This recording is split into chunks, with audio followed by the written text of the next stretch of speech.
Hello, everyone.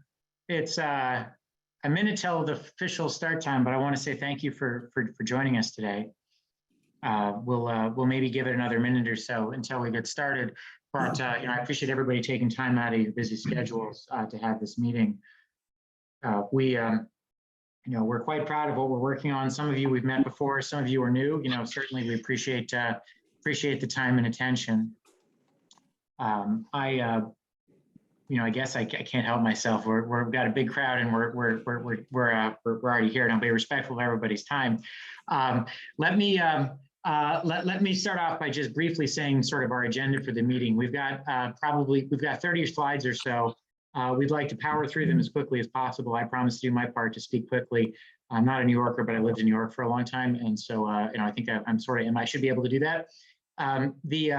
The real point of our meeting, though, is obviously to introduce the concept that this is new to you, share with you some of the work that we and there's really a large team of folks in this call have all been involved have put together over the past really 6 to 8 weeks worth of intensive work to try to help the insurance industry figure out how to address the challenges we're seeing in excess mortality in a proactive way. And then finally, we want to leave here with a message, which is that we're ready for us to try to go find insurance partners. And so there's no hard asks on this call. We're not asking for money. Most of you probably don't have enough to bankroll us and sort of drive this. But I think many of you know people who do. And so ultimately, we're very much looking for, we think we're at the point now we're ready for insurance partners. And so, that's, going to be the sort of the core effort of our group as we begin to drive this forward. Let me, with that, we appreciate we've got 51 people here. That's that's awesome turnout on an evening here on a Thursday. Let me do a quick screen share, and we'll get into this. When I used to work on Wall Street, it was pretty clear that you had to tell the story in about 60 seconds, otherwise you lose people's attention. And so, very briefly, what the Insurance Collaboration to Save Lives is a global effort to try to lead the insurance industry, starting with life, but broadly across all other insurers and probably ultimately all of society, basically to deploy targeted testing, and triage in order to identify the people who are most at risk of having serious health issues. Certainly, what we've seen is excess mortality over the past couple of years. As COVID has waned and excess mortality has not, that raises questions. We think more important than the questions is a desire for solutions. And so what we've been working hard on is to try to find testing and screening solutions that we can use to deploy to ultimately find the people who are most at risk of sudden death or other types of critical care incidents, and to try to get in front of those people and ultimately help improve their quality of life and obviously save lives and mitigate loss. We're proud of the momentum we've had. Hard to believe we really only got started on this, not as an idea, but really as a real effort about 3 or 4 months ago. And so everybody on the call, a lot of people involved, I just want to say thank you to everybody. And the fact that we're starting to get real media from really important professional groups in the insurance industry, I think is proof. I'd love to do a few things to introduce some people who are going to be speaking on this call, or at least present in the call. Just briefly, I'm a former Wall Street executive, worked in the insurance industry before that. Most recently, I've been doing technology work in startup land. But we also have with us on the call, I think either dialed in or live on video, we have Richard Watts, who's the vice president of our organization, but all these folks are on the board. He is on the board of Farmers Group. Previous to that, several moons ago, was the president of Progressive Insurance. Which is a big company I know you've all heard of, and he's a data guy, and he's been a real asset to this effort. Mike Rasher has been involved in this for nearly a year now with me, and he's the chief financial officer of a multi-line insurance company that does specialty insurance as well as some types of life insurance. He brings an awesome perspective, and you have to forgive him, but he used to work on the sell side like me. Brett is chairman of the Indiana Public Retirement System. He's also an analyst and researcher and sort of a commentator on public affairs. He brings sort of an awesome public sector focus for our group, and also he's been very focused on these issues as well in his role at INPERS. Teresa Weiner, Life and Health Actuary for the state of Georgia. She's got a number of decades of actuarial experience regulating life and health insurance companies, pricing and financial stuff, working with the healthcare exchanges. She's also been on the board of Society of Actuaries a number of times, and she's a real asset to this group. Noel, final board member, also corporate secretary, very experienced Wall Street deal lawyer who's also worked in insurance for many years as associate general counsel at TAA Nuveen.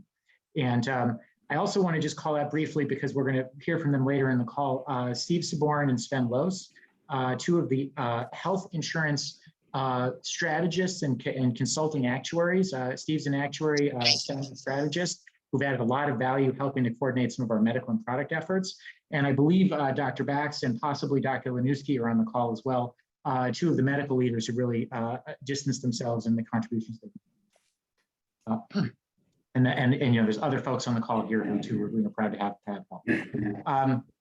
You know, if we sort of briefly go through it, and I'm going to go as fast as possible. You know, we as an organization have been inspired by some of the social efforts that have gone before us. You know, and we started thinking about what we were doing. We realized that we were a lot like the Red Cross.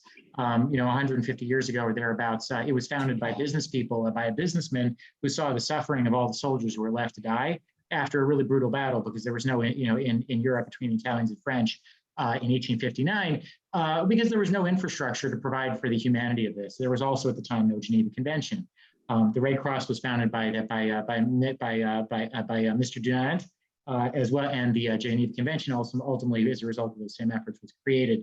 And when we think about, you know, the idea of having business bring, you know, sort of work towards better, more humanity, even in challenging situations, you know, we're quite inspired by what founded the Red Cross. You know, bringing this to today, these are the sorts of numbers that we've been focused on as an industry, and the effort in the group of us, you know, which is on the left-hand side, you see data from the Society of Actuaries, basically showing that excess mortality has been elevated for some time. And more troubling, you know, it's a bunch of numbers on a page with circles and colors, but ultimately what I take away from it is one of the trends is obvious, is that the younger people were dying more in 2021 in particular than older people, but also in more recent periods that the excess mortality seen in the older ages earlier in the pandemic had kind of reversed. And now what you were seeing was younger people dying above rate, above trend, even though older people had gotten back to like what would be considered normal or even below normal. On the right-hand side, you see more recent data from Europe.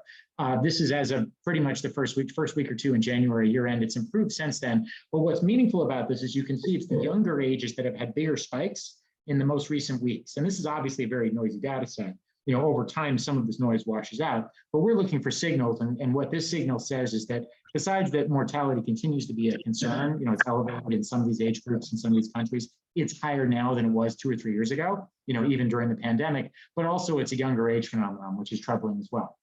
And so when we sort of pull that together, we kind of come into the realization that says, boy, there's really quite a lot of social tragedy here, both for families and society. You know, as insurance people who think about numbers and statistics and unfortunately, you know, counting of, you know, deaths and other unfortunate outcomes all day long, you know, we felt moved to try to do something. And so we formed our organization. Very briefly, I'd like to jump into what's the problem we're trying to solve. You know, obviously mortality is a concern. You know, we sort of, I think, you know, this is not, you know, some of us on the phone are actuaries and some of us are sort of statisticians, but ultimately this is a topical level of concern that the newspapers are writing about, not just actuarial journals. And it's because this is troubling. It affects lots of people, and so far in 2023, it's continuing. This is data that's through year-end 2022 on a quarterly basis here from the United States. What it shows is that as of the fourth quarter, all-cause mortality, so ignoring cause, but just numbers of people dying relative to where we were in 2019, what you see basically is that we're about 15%, so 14.9% higher rate of all-cause mortality in the fourth quarter than we would have been in 2019. And that's troubling because that's a very, you know, when you multiply that out against, you know, the expected numbers of deaths in the United States, that's approximately 400,000, maybe rounds up to 500,000 deaths a year, if that were to continue on a full year basis. If you look at COVID mortality, and we break it apart, and these are very much using CDC definitions, you know, what you can see is that there's still some COVID mortality in the fourth quarter. It's obviously come down pretty dramatic, which is wonderful, right?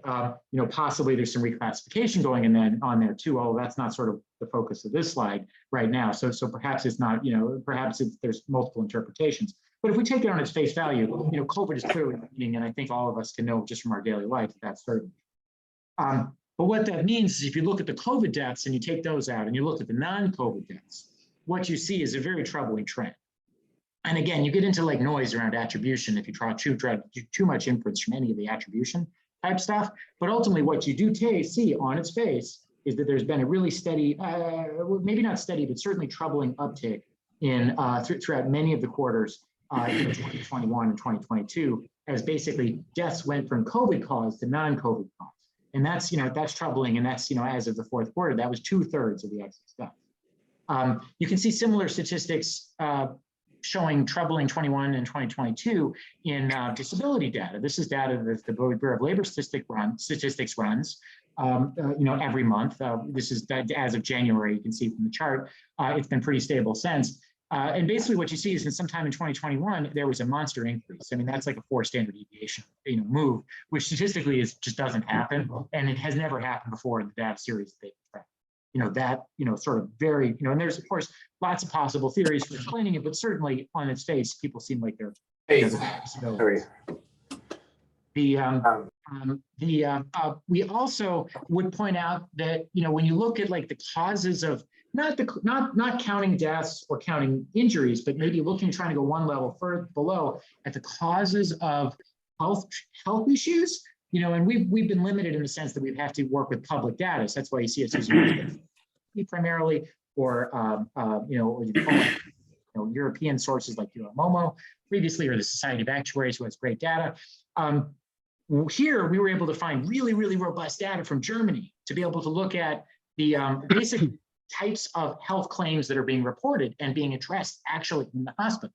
And so we did this like 4-year study looking at like basically ICD level analysis or procedures or billing codes and diagnoses as well. And what we found from that was a bunch of troubling things, which superficially sort of ends up with like, boy, there's a lot of different things going on, number one. Number two, if you sort of piece it together, you can see some of the trends which are supported by the anecdotes which you see from other sources, which is, there's a lot of complex, sort of complex pathologies out there. But certainly there's a lot of cardiac, blood, stroke, pulmonary embolisms, absolutely some evidence of cancer and some immune issues, which maybe those are linked, some multi-system stuff. Unfortunately, real evidence of things relating to the reproductive health, especially for women, it seems to be, and newborns, and then maybe some evidence of sudden death syndrome. Again, signals, not proof, but ultimately what it shows is that people are sicker, and maybe for some unusual reasons.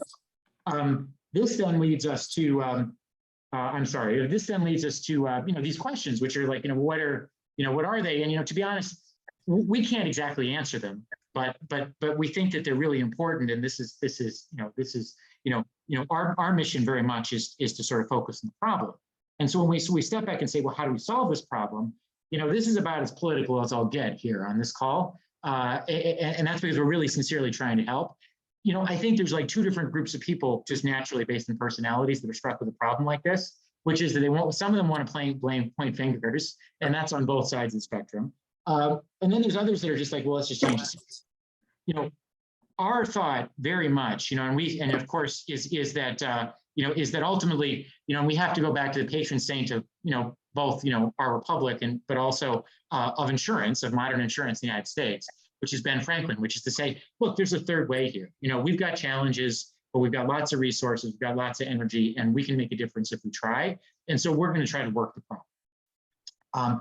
If I can, if I can, the ultimate solution that we believe is the approach is to step back and say, if we know that there's people who are sick that are going to have some form of like serious, possibly catastrophic health event, then why don't we just go out and screen and test and, do some targeted screening and testing for them so that we can identify them, triage them to the care they need, and ultimately mitigate the risk. And that's risk both for these families, of course, which is the tragedy, and that's what's motivated this effort, but it's risk and financial risk to the insurers, and certainly for the life insurers, but also for the health insurers and maybe even for P&C insurers and things like that in some lines of business, but also for other parts of society, employers who pay for their health insurance benefits or just care about their employers, schools, sports teams. There's a lot of groups that ultimately bear substantial costs from injury, illness, and death.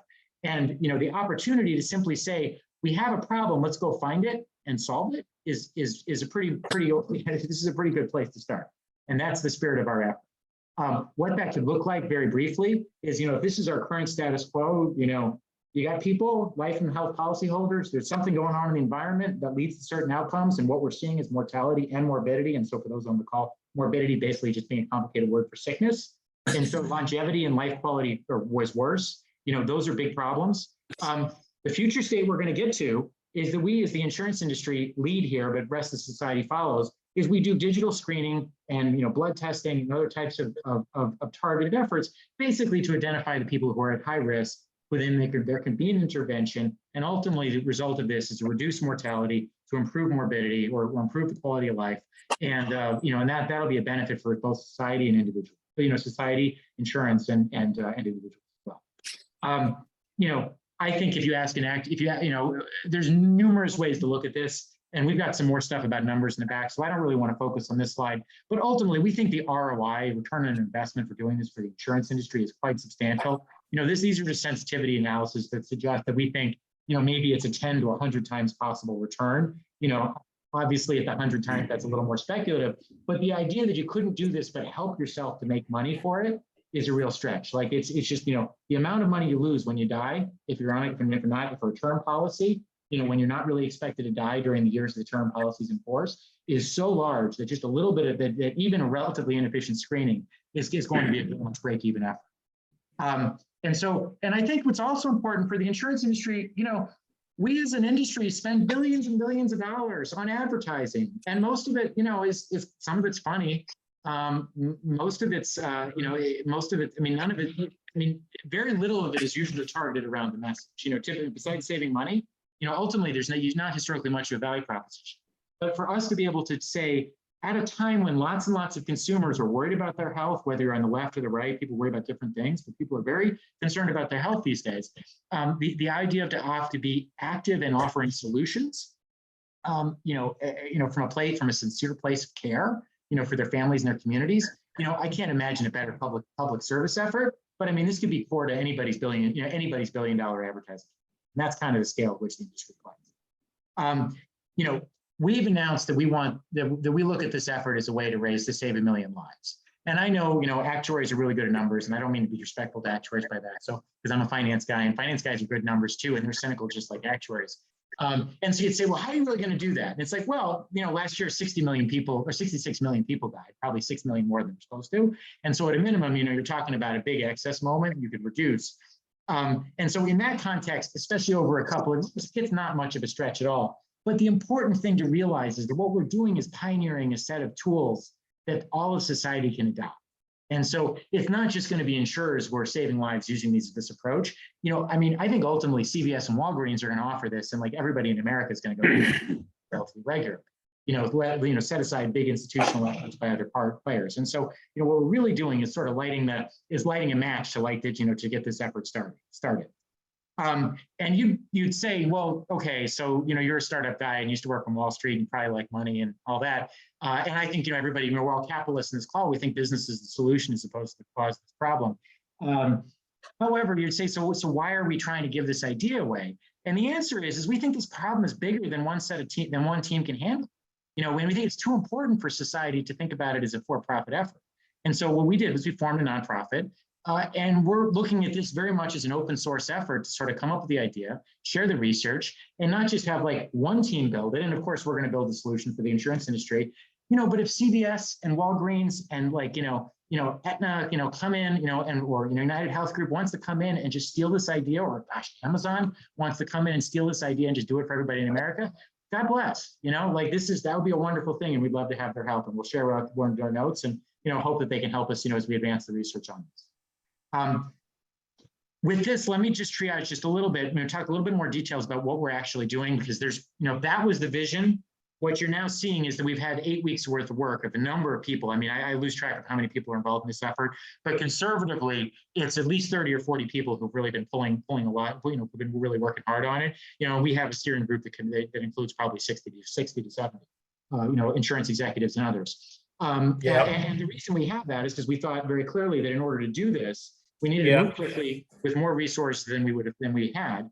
But also we wanted to collaborate, because we wanted to make sure that with the solution we developed considered a lot of different perspectives, and it would be something that the industry could basically say, we understand where it came from. We think they considered a lot of perspectives, and we're ready to move quickly and deploy it. And so that's what you're seeing today. is the result of that effort. In just a little bit more detail, I want to walk you through the steps of the product we envision, again, as a result of working through this. So the step one, a carrier, but you could imagine you do like an employer would do this too, or some other commercial entity could also do this as well. But a carrier is going to make an offer, and they're going to say, hey, you want to get screened for like your health? Because people are worried about sudden death, or people are worried about cancer or whatever. People are worried about other types of illnesses that they see in their family right now. So there's just an awareness of these concerns. We say, hey, we're offering this package of things. It's free to members. Would you like to test? And would you like to be tested? Some people opt in. They then come into a digital funnel, which allows them to answer some questions. In the long term, absolutely will include things like their digital health records and prior labs, probably not in the short term, just to move quickly. But we order some new labs, and then we ultimately analyze those labs, inspired by medical judgment, but ultimately the vision would be to be deployed, to be done, because you're talking about a monster scale, through AI and various types of digital decision rules, again, led by doctors and health people, not just robots. This then leads to triage, and we're going to triage people into, we think, four core buckets.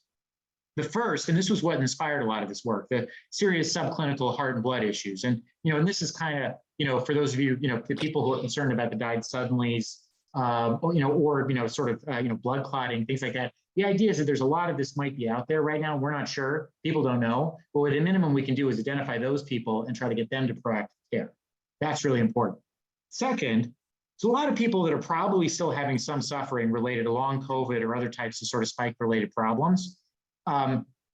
This might or might not be a thing that drives mortality, but it's certainly a quality of life, and it's certainly a morbidity cost. And so we think if we're going to go testing, we got to test for this too. And of course, the science around this stuff is all still evolving. So we want to know what's going on with COVID, because it's not like society's totally figured this out.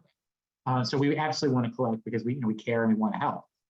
Finally, and I will admit, this is news to me because I got into this very much like sort of an engineer would, which is they noticed a problem in a time series and they found a variance and they're like, oh, this is a problem, let's fix the variance. And the variance was COVID, and the variance was serious subclinical heart and blood issues. That's what the German data shows. However, when you really start talking to doctors about it, and we've done a lot of that over the past 8 weeks, you realize that actually, even if those are the variances, most people who you can help still have a lot of these chronic diseases, and the chronic diseases emerging. And so it's kind of like, do you want to focus on just the small problem that's very intense, or do you also focus on the bigger problem that's like always been there, but perhaps has been exacerbated by the current environment, or maybe it hasn't been historically necessarily that well treated anyway, and that's not for lack of trying, but just, there's always opportunities for more efforts to try to attack chronic disease. It's such a big thing. And so we think we're going to try to open on that as well. And then hopefully, we're going to find plenty of people who don't have a present near-term risk. And if you just sort of go through these categories, ultimately, we don't think it's a very large group in this first bucket, but it's meaningful enough to possibly move the needle. And these people need possibly urgent medical referrals. And the goal there is very much to try to save lives. Long COVID, spike-related disease, again, that's probably more specialist referrals. The thing about COVID is people have a hard time, long COVID and related, people have a hard time treating it unless they're specialized. So I think there's a lot of people out there who we could just help, to be honest, with better referrals. The chronic disease, big opportunity, and that's going to be life, care, but also lifestyle changes for sure. And then long-term, people who are healthy, that's wonderful. They get peace of mind. The carriers and people who are partnered here get a chance to introduce them to wellness apps and other types of, other types of things that are good for long-term living. And again, going back to Benjamin Franklin, which, you're allowed to quote Maynard Keynes, Buffett, and Ben Franklin if you're in insurance and Wall Street, but we found two for Ben Franklin here today too. But ultimately, this is very much the ounce of prevention, and the cost of like unexpected young people dying is so high for society and for insurance that if we could just sort of economically pay for all this by focusing on identifying the people who are most at risk of these potentially acute issues, that's both a good thing for society and a good thing for business. I'm going to say just one more words, and then I'm going to transition to Sven, who's going to carry us on from here. In order to turn this into reality, and we're going to talk more about details now, and I'll let Sven go. And Sven, because we had to sort of try to adopt some agile processes, and I came from the startup world most recently. We had some other startup people help us behind the scenes, product leaders and things like that. And ultimately, it's balancing the fact that it's a big, complicated problem, but we have to move quickly, which means we can't analyze everything to death. And it means we also can't try to build it all from scratch. And we have to try to be tactical about, well, what can we do now versus what do we think is going to be a longer term approach? And so ultimately from that, I'd like, it's going to be Sven and then Steve to speak next. And Sven, I mentioned briefly, he's been for, he's a long-term insurance strategist. He's worked in all types of the insurance industry, but for about 15 years, he's been a research analyst and then more recently a strategic consultant, working with healthcare payers, systems, other types of healthcare ecosystem partners, and he sort of done a lot of the similar work in the past. I think he's really sort of well suited to carry us forward. Sven, do you want to take it from here? Yes, thank you. Can everyone hear me? Yes. Okay, terrific. So thank you, and thanks to my colleagues. It's I'm somewhat late to the party, but it's a really large and distinguished group, and I feel privileged to have played a role in synthesizing our views. So I'd like to flesh out a little bit the problem and how we went at attacking it. We spoke with many of our volunteer experts across these many fields that you see listed here in this slide, and we consolidated their views, looking for best-in-class ideas across the range of different topics, questions really, that we posed to ourselves. We came up with, I would say, a dozen really relevant and high-level key questions that we wanted to try and address. What's the scale of the issue? What are the key medical conditions that we want to try and address? Who are the target populations? How do we define them? Where do we get data about them? What kinds of tests would identify the markers that we think are important for the relevant medical conditions? And how would we intervene? So all relatively large and thorny questions, and as Josh alluded to earlier, we could spend a lifetime and more in the weeds trying to be extremely exact and scientific, but given the circumstances, we are trying to move fast and trying to move intuitively to the most salient issues. So thank you very much to my colleagues. In groups large and small, we distilled these key questions and insights about how our solution would address these challenges in the short and medium term. And I just, as an aside, like to say, in efforts like this in the past, I've never encountered a group that moved with such alacrity and such focus. So really, hats off. The insights that were shared by this group give shape to the population we seek to help and the offering we propose, the partners and the organization that we'd like to engage and form and realize our goal. So we identified key disease conditions. Now I think is a good time to go to the next slide. We can look at a little more detail at the same German hospital data that we looked at before. If you look at the cells which are highlighted with a red box, it gives you a sense for just how frightening the situation is in advanced first world country, not unlike ours.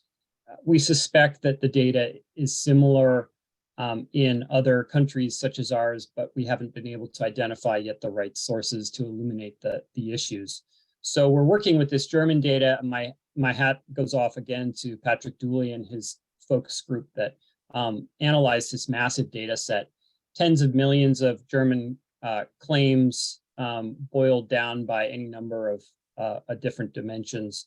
And as we note here at the top, other and unknown conditions up a shockingly high degree, liver and blood, complex conditions, heart, cancer conditions. There are many other conditions when you dive into the subsegments of the data that are also shocking. But what we're illuminating here is I think the immediacy of some of these conditions. For example, a heart, an embolism, blood clots. These can be life-ending in short order. So I believe that we're united in our opinion that we ought to address first. We ought to try and screen first for these most immediate challenges and risks, and that but that we don't want to lose sight either of the other conditions which can prove deadly over time or contribute to morbidity and to general ill health. So in a pilot for the project that we propose, we think we should focus on these acute conditions that are at immediate risk. And for that, we immediately, I think, in the very near term, seek partners, particularly life insurers who can support this effort. I think that the what such partners can add are really a native understanding of the emergent data, of the ramifications. We believe that your policyholders are accessible, and that there's a subsegment that will be very receptive to triage and intervention, especially from an unaligned, nonprofit, third-party organizations such as the Insurance Collaborative. Josh, can we go to the next slide? So the distilled wisdom of our experts helps us understand the population at risk and the subsegment that we think we could help most immediately. We've identified clinical tests that offer a high degree of sensitivity and specificity for given risk markers and for targeted conditions. And we're particularly conscious of the cost, the availability, the medical acceptance of these tests. So we've nailed down a panel, and which is subject to further review, but our medical advisors have gone to great lengths to discuss the pluses and minuses of any kind of assessment, and not just the medical ramifications, but the feasibility in a practical world of administering them and then making the results actionable. So we'd like to speak more about the panel, but I don't think we have time at this point in this short presentation. We'd like to speak further about the intervention that we propose, but again, I think that's a longer discussion, certainly with our clinical experts, who many of whom are present today. Thank you very much. Very happy and willing to engage on that topic, but I believe that this gives a greater depth to our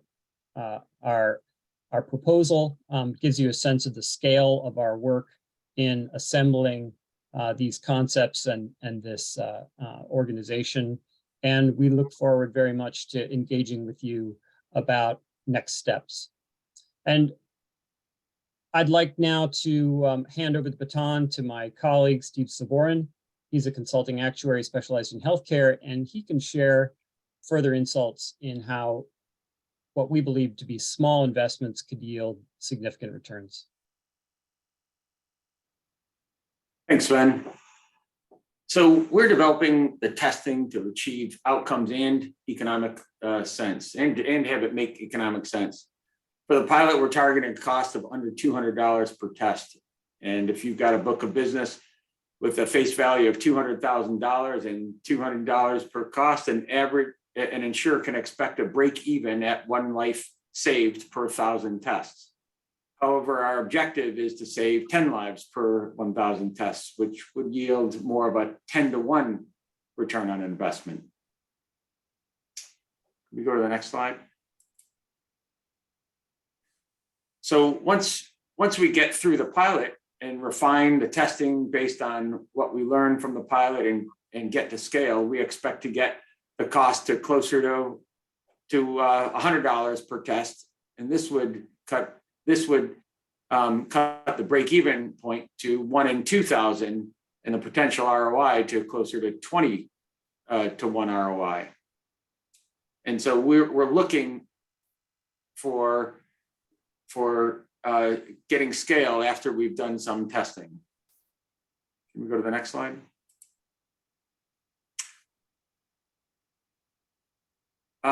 We can also target larger policies first, if necessary. If the pilot were to focus on face value of $500,000 or more, then the break even for the pilot improves to at least 1 in 2,500 lives saved, and the potential ROI closer to 25 to 1. Next. So there are a few questions we hear. So first, why will members opt in? Since the pandemic, many people have a heightened concern about their health. With the rise in mortality and unexplained deaths, some very visible, many people may be looking for a way to understand and mitigate their own risk of dying. So how will we protect the data of the individuals?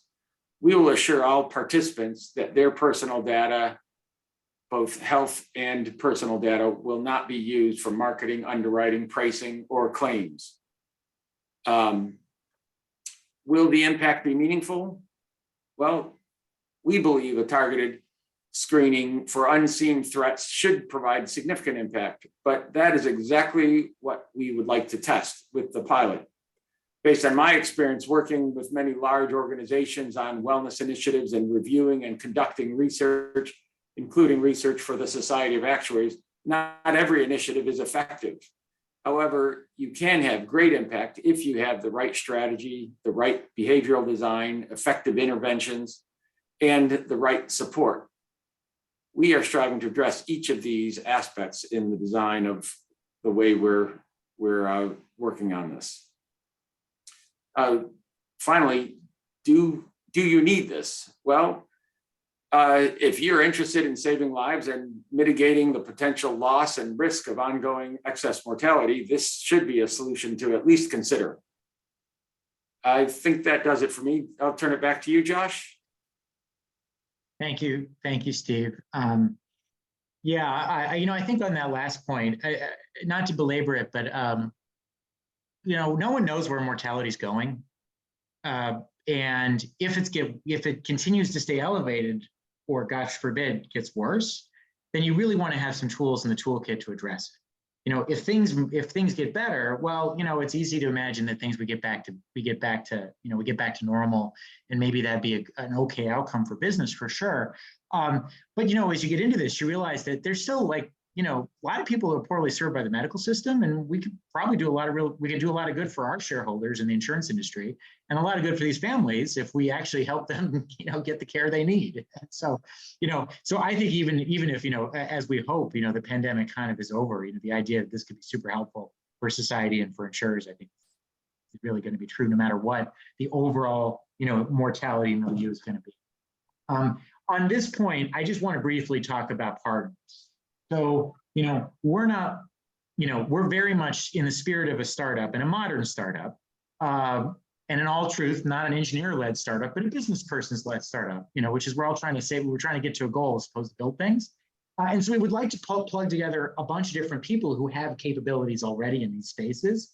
And so what I would say, without belaboring each of these points, is we're in active and in some cases very serious conversations, I think, working very closely, multiple times a week with people in numerous of these verticals, sometimes more than one partner in a different section. And so, ultimately, I think, we're finding that there are lots of these capabilities out there. And so it's not our job to invent something totally new.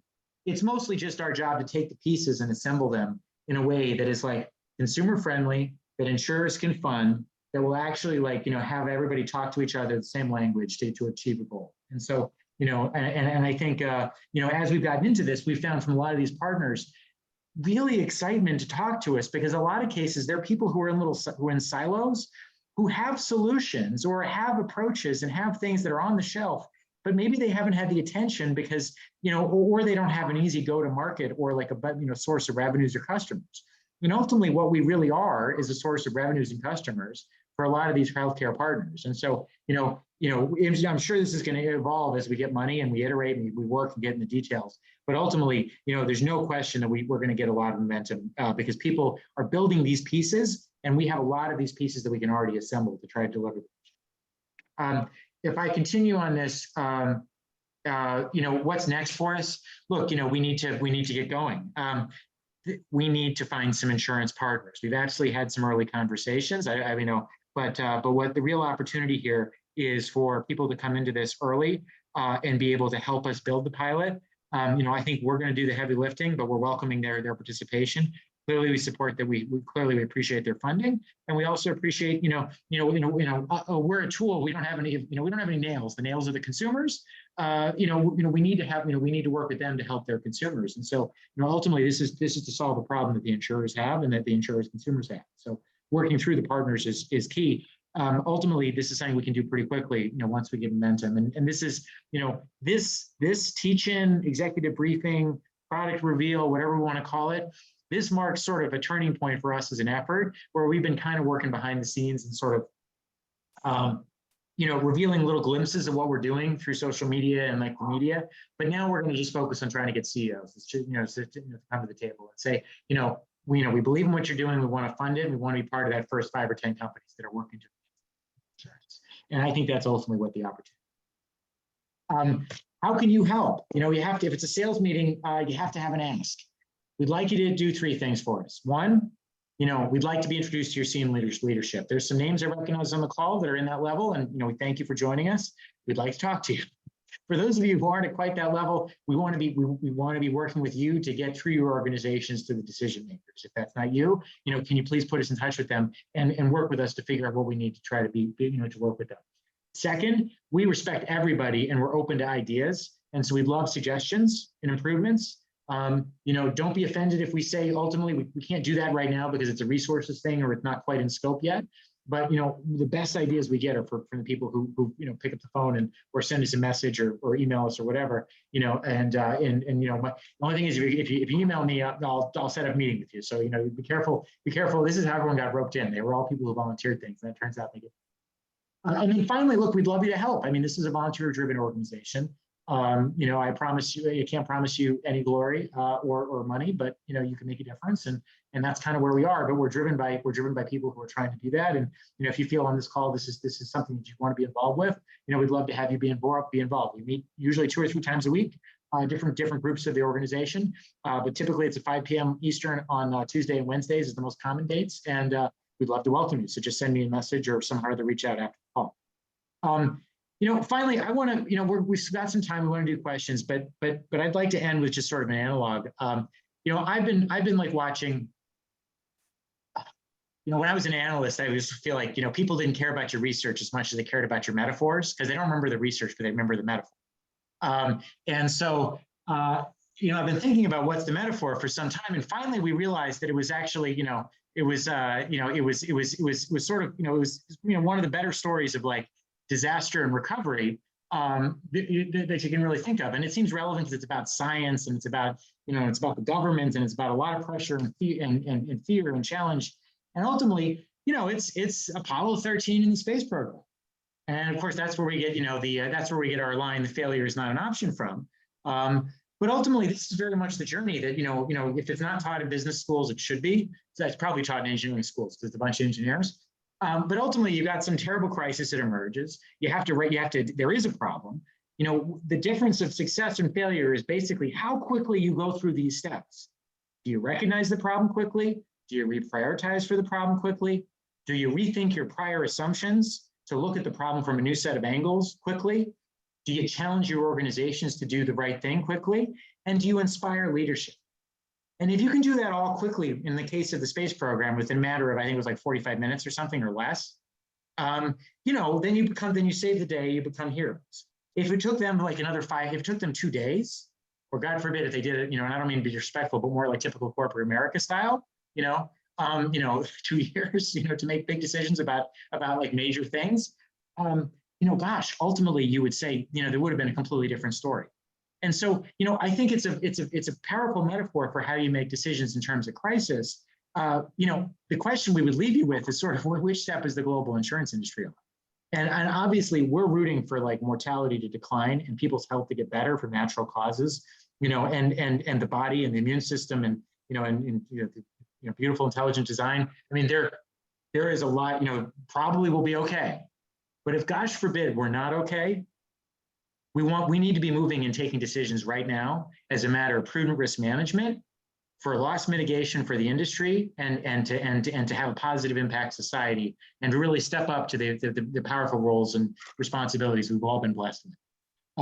With that, I think that's the last of our formal presentation.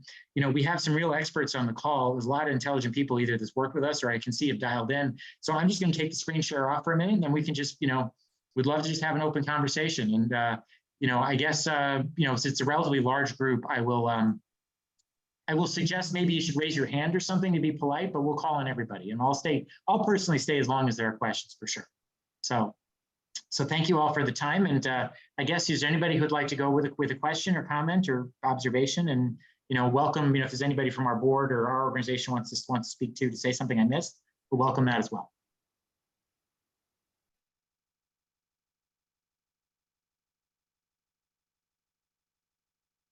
Josh, you've noted a couple of times that the mortality tables have flipped and that it's younger adults who are being affected inordinately.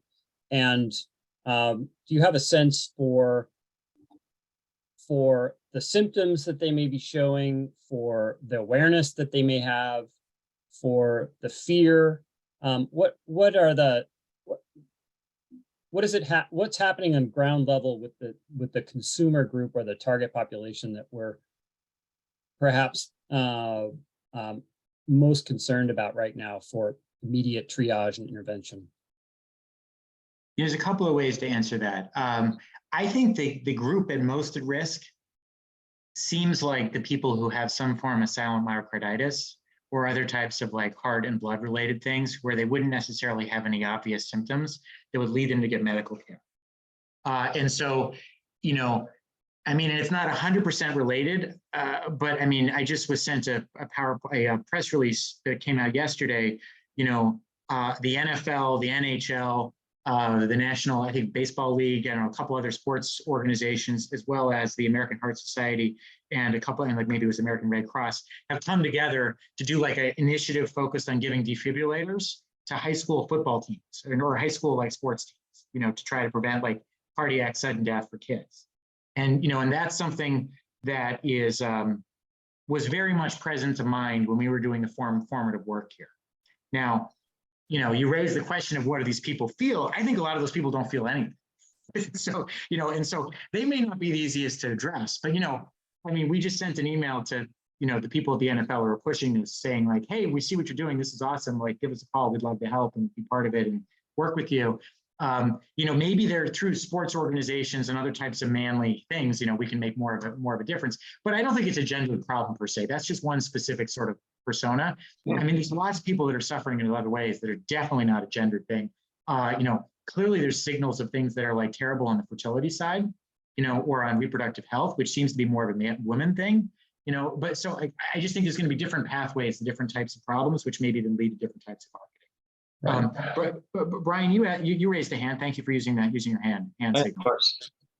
Yeah, I had a question just about the screening process, because where I work, we receive HSA money if we do a biometric screening. So is the plan to try to work with employers to incentivize employees who have group life policies to get screened, or is this part of like the application or the approval process for an insurance policy that it'll be required?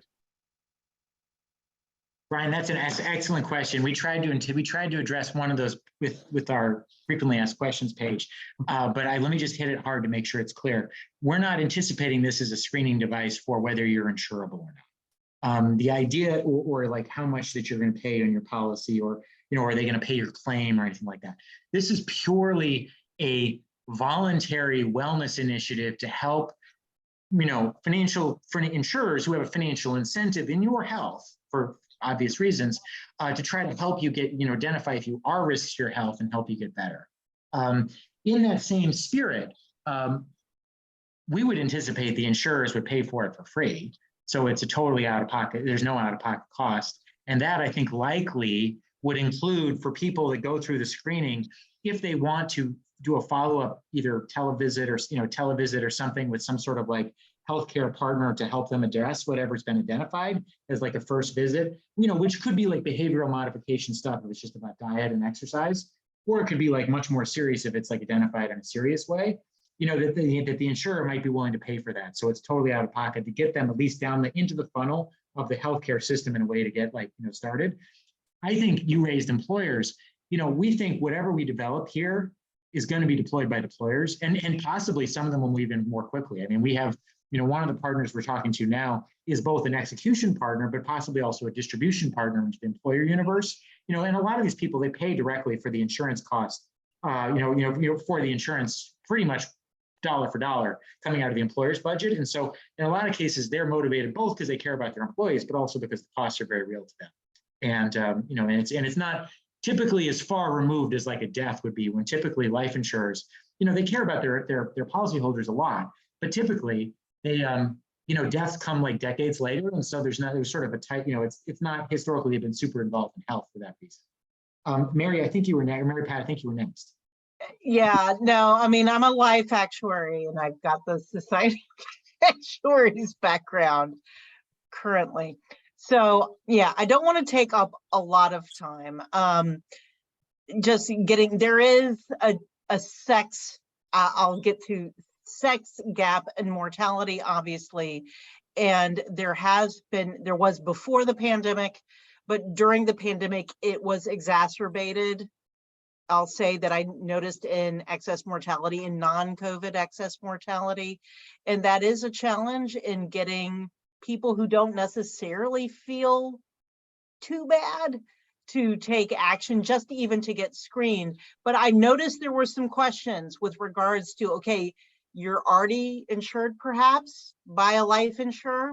There are some life insurers that are doing some kinds of programs. I'll talk about it with cancer screening, Cancer Guardian and the GRAIL program, where you do genetic screening and other cancer screening tests. It does not affect your premiums.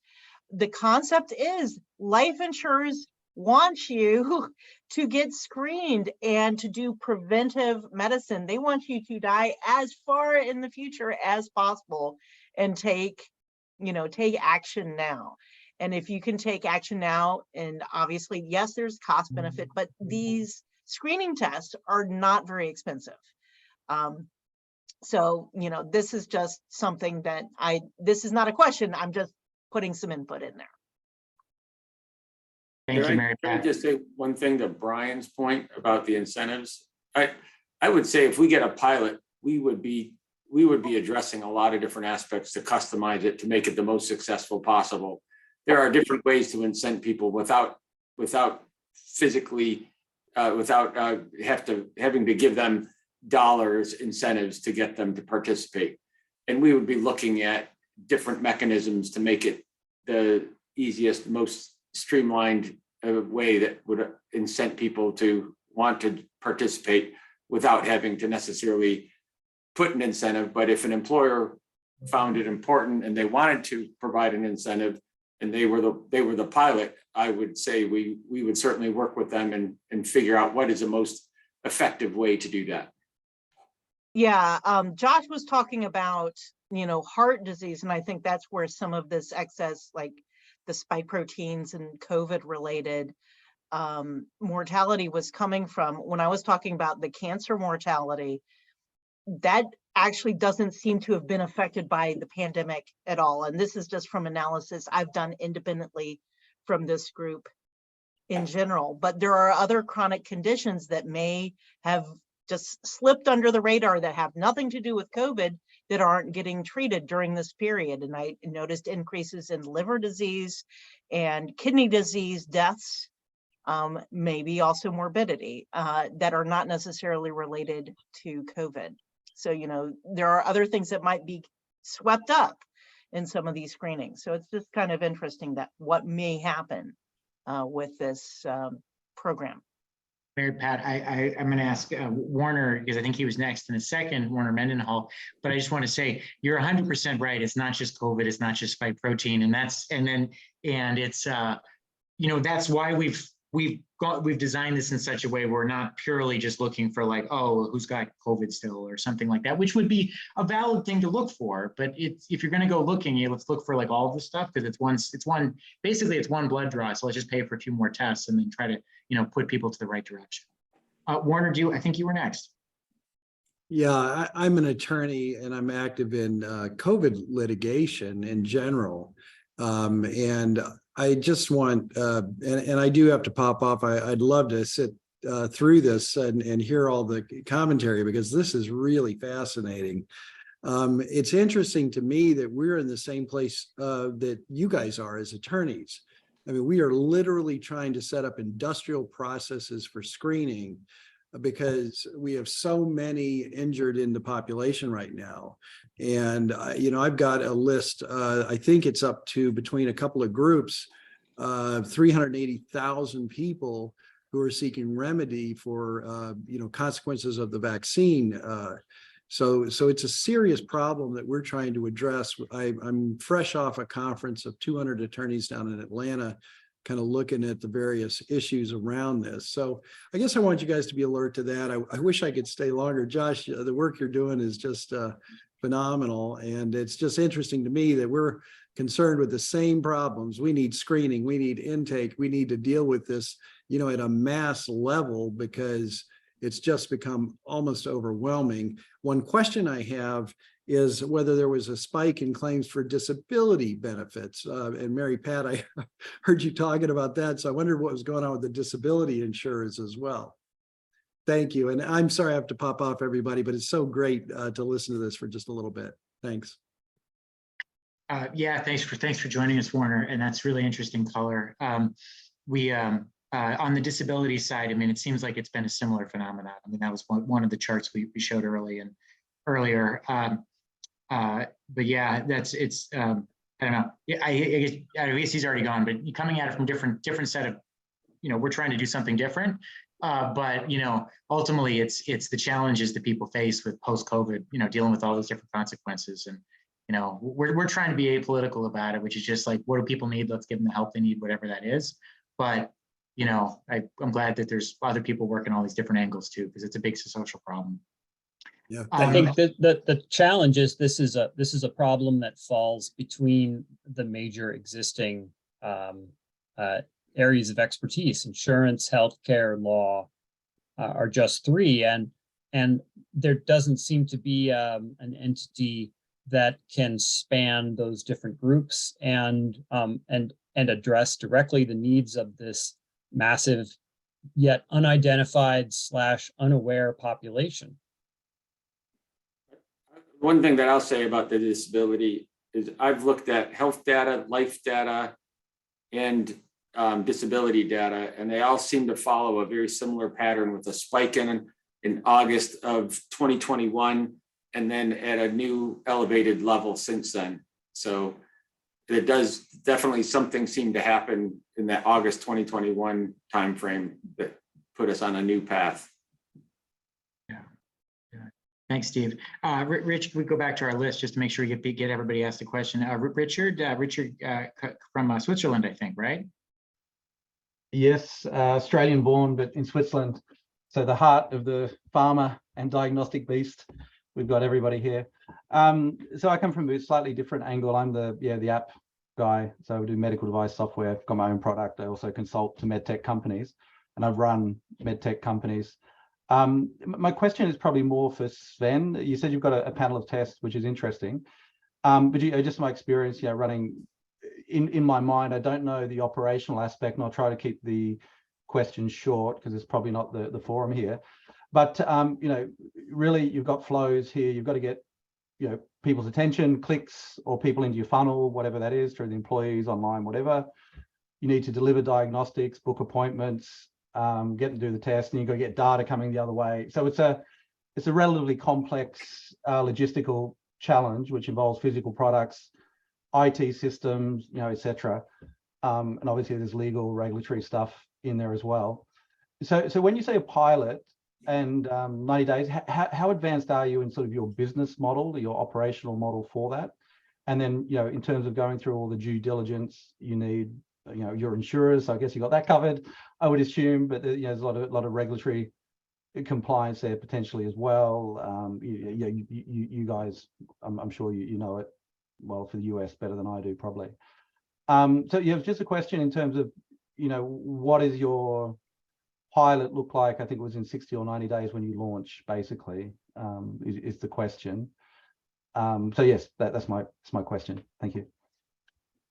Well, I'll take this very briefly. In my career, I've led or been a part of successful business plan creation, development, and it can become very detailed very quickly if you have a large team and if you have the right accelerators. In this case, we're trying to move faster than that. And I believe, if I can summarize for the group, we're thinking very much in terms of a manual process to begin with a relatively small pilot target population, and assessment by clinical professionals who can then begin to build the algorithms necessary in order to automate the processes and comply with all of the legal constraints.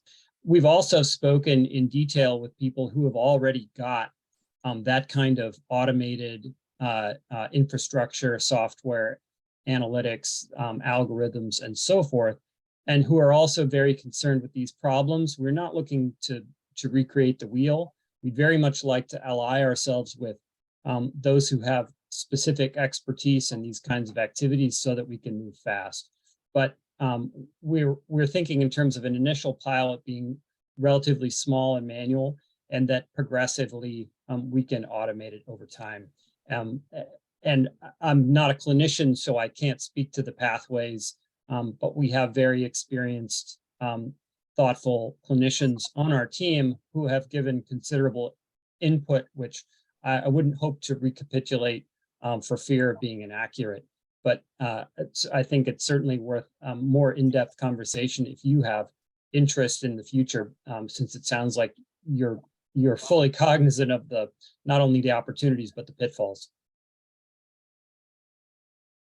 I just might jump in just to say, not to correct anything that Sven is saying, but ultimately, if this is kind of like a Manhattan Project or something for the insurance industry, we're trying to show them that if you give us a bunch of money, we're going to get this done really quickly. And the way you get that done really quickly is we build something super light actual tech, and then we API to some other partners, and we have a little bit of a judgment-driven decision engine, and that's it. You know what I mean? And like, that's not like a 2-year build. That's like, 60-day build or something. And then we roll it out to a small group of people, because we're not going to do it within an insurance company, and we're going to find digital partners primarily to lean on. So it's not saying it's easy. I'm not saying anything's easy here, but if the insurance industry wants to do this, they lose billions of dollars without, before they go to breakfast every day. So we can move quickly if people decide they care. Can I just, sorry, I just steal one more question. Sven, about not using data for pricing, things like this. Why would you limit that? Because if I understand correctly, Josh, I'm interpreting that you're getting data, API-ing the data into probably some central data pool somewhere, I guess, and analyzing it. Isn't that one of the key benefits of actually being able to have access? It can be anonymized to analyze that data, to find out what's going on, to find solutions. Well, we'd want to analyze the data for purposes of helping people improve their health, for sure, and helping them, and like, if that's on mission. But if you don't wall off all of the sort of not nice insurance things that people think about, which is like, oh, they're going to deny my claim, oh, they're going to raise my price, oh, they're going to cancel my policy, then this whole thing will just never go anywhere, because people don't trust their insurers in a lot of places. I mean, some people do, but a lot of people don't. And so it's just a policy choice. You could do it that way, but I don't think, we don't think that would be, we think that would defeat the mission, because people wouldn't sign up. So, Dr. Lewis, you've been polite with your hand raised. Sure, I'll go on video here. I'm at an air show in Florida working with the US Freedom Flyers, so we're pretty casual, but I think you made a really good point. The issue we have is really a legacy issue. It's not COVID, and the excess mortality that's happening in younger people has brought it to the forefront. But if you look at death rates in 35-year-olds in general, it's a very, very low number. So even if it goes up dramatically, it's still a low number.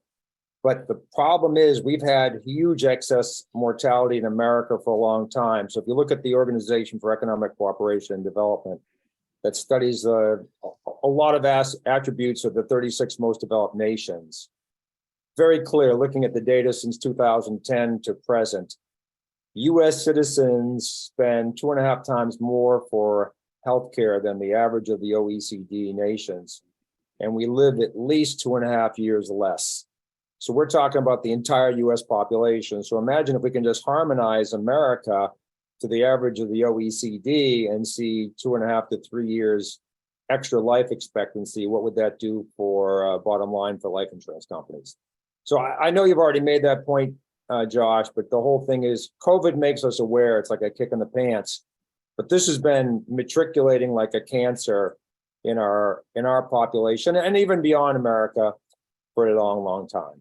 And that's the point I want to make. Thank you, Tom. That's good insight. Well, listen, I want to be respectful. I don't see any other hands.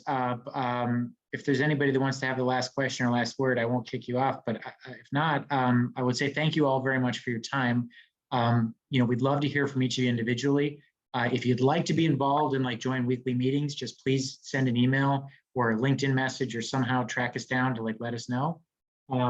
If you think there's any interest or any possible interest in any of the companies that you're associated with, we'd very much love, a few of us to come to, do a Zoom meeting with you and your colleagues. Ultimately, we're serious about doing this, and so we appreciate whatever help you can give us and whatever good direction that you can offer. And on behalf of everybody here, I want to thank the volunteers and everybody who's dialed in, and thank you for taking the time tonight. So, appreciate your help. Thank you. Thanks, Josh. Bye-bye. Thank you. Thanks, everyone. Have a great evening. Bye-bye. Great work. That's a good con. Great meeting. Thank you.